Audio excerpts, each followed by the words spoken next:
Hi, my name is David Volkov. I am the Chief Information Security Officer for Jam Inc. and welcome.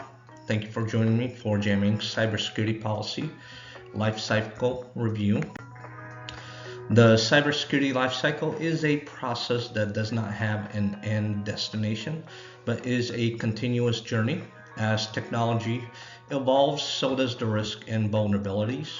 It's imperative to conduct a structured and informed cyber risk analysis and conduct appropriate risk management activities to mitigate the risk.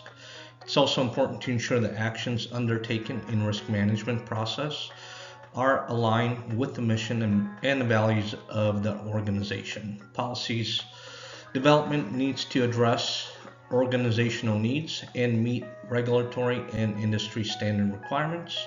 This can be accomplished by adopting a proven cybersecurity framework as a standard, in our case, the NIST or National Institute of Standards and Technology Cybersecurity Framework.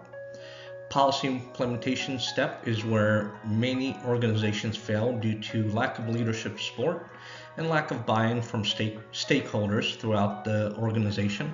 To ensure continued support from the top level of leadership, relevant metrics and measurements need to be conducted to evaluate compliance with policy and how this compliance contributes to achieving mission accomplishment for the organization.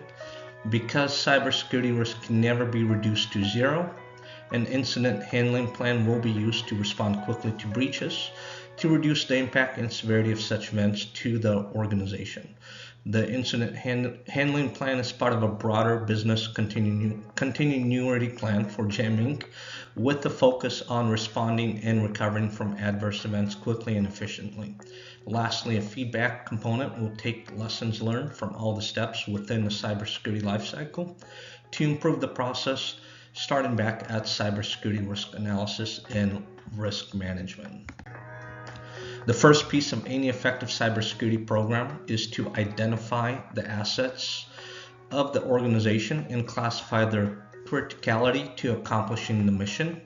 What follows is identifying and understanding threats and their actions that can result in a negative impact on Jam Inc.'s operations. Is it possible a terrorist group will target Jam Inc.? Maybe. Is it likely? Probably not. What about cyber criminals launching ransomware attack or using extortion by exfiltrating personally identifiable information? That is probably a bit more likely. What sort of actions can they take to be successful? What sort of vulnerabilities will they attempt to capitalize on? Policy development needs to reduce the attack surface and minimize vulnerabilities and employ a defense in-depth strategy to mitigate the frequency and impact of cybersecurity risks. Identifying and classifying assets means we need to know what is on Jam Inc.'s internal network, the configuration of those assets, and control what access it has to data. As you can see, the cloud infrastructure of Jam Inc.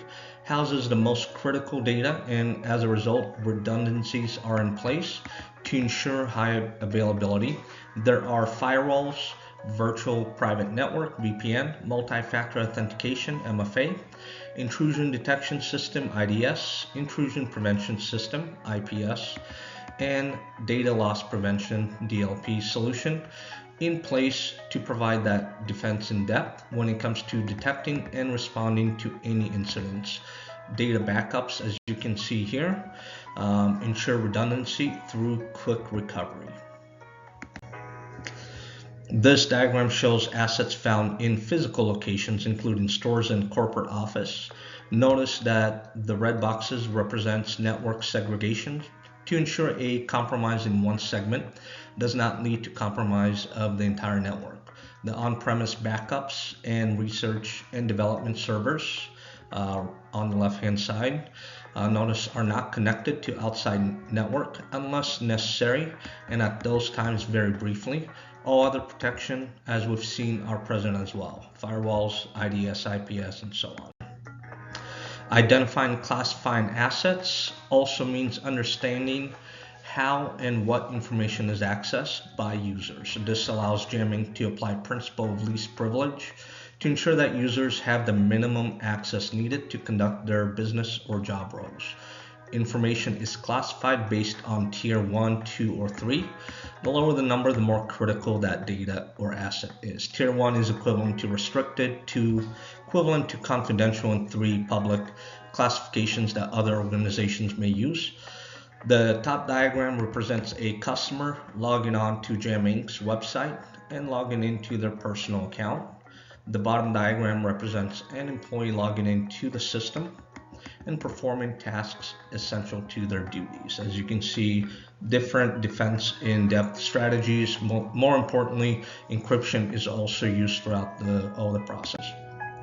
To be relevant, a cybersecurity policy needs to be seen not as an obstacle, but an enabler of Jam Inc.'s mission, vision, and values. The policy needs to contribute to Jam Inc. being the #1 retailer in providing customers with the convenience and comfort of one-stop shopping experiences in North America.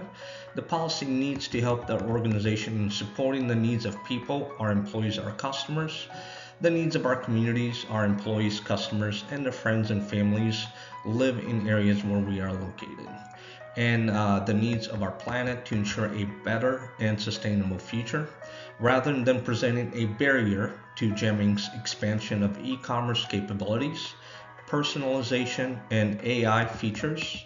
The policy will contribute to success of those endeavors by reducing risk and failure.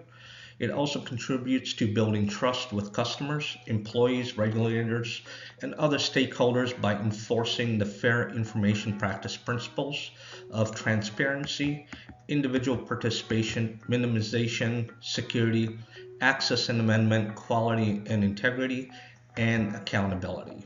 There is a clear connection between the fair information practice principles, the mission, vision, and values and goals of Jam Inc., and the security policy and cybersecurity lifecycle. Because the security policy adheres to the mission and vision of the organization, and in so doing already complies with requirements of most laws and regulations, because it is the right thing to do, there still needs to be awareness of the different laws to ensure compliance. If a regulator or an auditor asks, "Show me how Jam Inc. complies with the requirement," if a California resident requests that you remove their information from your systems, or let's see your process if a third party asks to see a customer's prescription record. These two scenarios are from the California Consumer Privacy Act and Health Insurance Portability and Accountability Act that we're subject to. There's also the Personal Information and Electronic Document Act in Canada, Payment Card Industry Data Security Standard as well. The common theme across all laws is to protect personally identifiable and protected health information from unauthorized access, limit use to express intent, and provide a method for individuals to correct information about them that is not accurate. There are many different standards and cybersecurity frameworks that can help an organization to achieve compliance with such regulations and their internal policies with varying degrees of effort and cost. We have the International Organization for Standardization, most commonly referred to as ISO 27001, COBIT framework, Mitre attack framework, and lastly NIST cybersecurity framework, which is the one Jam Inc. has chosen to adapt. The reason why NIST cybersecurity framework was chosen is due to ease of adapting it to our organizational needs, the wealth of public information on best practices, the large amount of industry experience in its use, which speaks to its maturity, and the long-term support of the framework by cybersecurity experts at large that will last long into foreseeable future. The core part of the framework consists of 5 functions of identify, protect, detect, respond, and recover, seen in the center. These functions are further broken down into subcategories and categories that have specific sets of actions that organization needs to take at various level of tiers of performance. Seen on left, we have tier 1 partial, tier 2 risk informed, 3 repeatable, and lastly tier 4 adaptable. Jam Inc. has developed a target profile, an example seen on the right. that it needs to achieve in all the relevant categories in order to reduce cybersecurity risk to an acceptable level or within risk appetite limit. The organization will then assess the current state and compare it to the target profile. Actions are undertaken to improve the tier level of any categories that fall below that target profile. Implementation of security policies where many organizations fail to stay the course. To be successful, continuous support and reinforcement at the top is essential. Otherwise, failure is inevitable. Cross-departmental support will also contribute greatly. Information security will identify individuals across different departments and different locations that understand the importance and the scope of the policy and will empower them to increase support from their peers. Awareness of the policy will be initiated prior to formal training of all employees. The security policy addresses external and internal threats, acceptable use of company equipment and network, employee onboarding, offboarding procedures, employee social media policy, and mobile device policy. Rewards program and recognition will be used to recognize and encourage compliance. Intentional non-compliance will be addressed with formal disciplinary actions, including termination if necessary. To measure compliance, automated metrics will be gathered and combined with audits to ensure leadership has visibility on tangible impact the policy has on their organization's mission, vision, and future goals. Findings will be fed back to the top to ensure continued support from leadership and different departments and improve the effectiveness of the awareness program and formal training. An example of an awareness material is seen here, a simple pamphlet or flyer that informs employees of the potential internet risks, top 10 web application vulnerabilities and what they mean, and how a person can improve their personal and organizational security. This can be applicable to all employees at all levels. There are 4 steps in a continuous incident response cycle: preparation, detection and analysis, response, and lessons learned or after incident debrief. Because JAM Inc. will have incidents that may occur frequently on a small scale that are resolved quickly by analysts, Incident Response Team (IRT) will only be activated for incidents that threaten the organization's mission-critical activities. This would be malware or ransomware affecting multiple virtual machine servers, or other computer or network assets. The team will also respond to incidents involving unauthorized access and disclosure of personally identifiable information or protected health information of 5 or more individuals.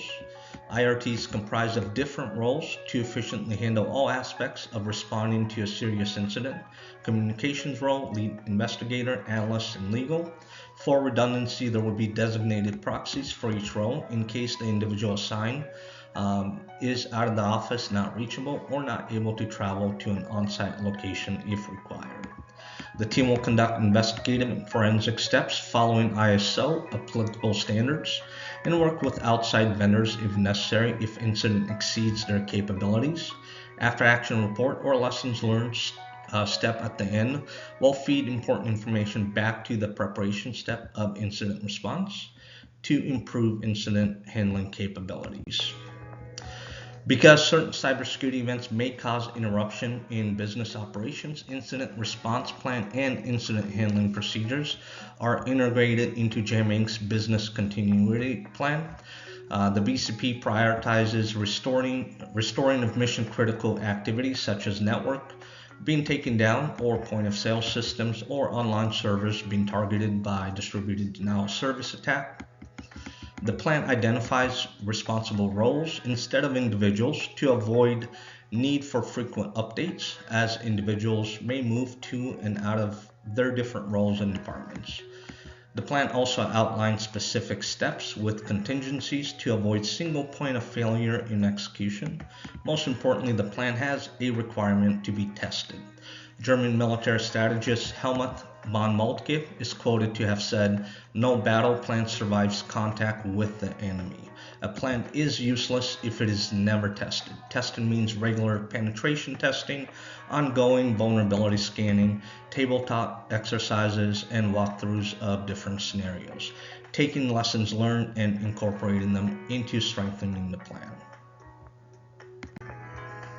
In review, we went over the importance of conducting risk analysis and risk management activities, aligning security policy with organizational mission and privacy principles, what factors influence policy development, and choosing the right supporting standard or framework.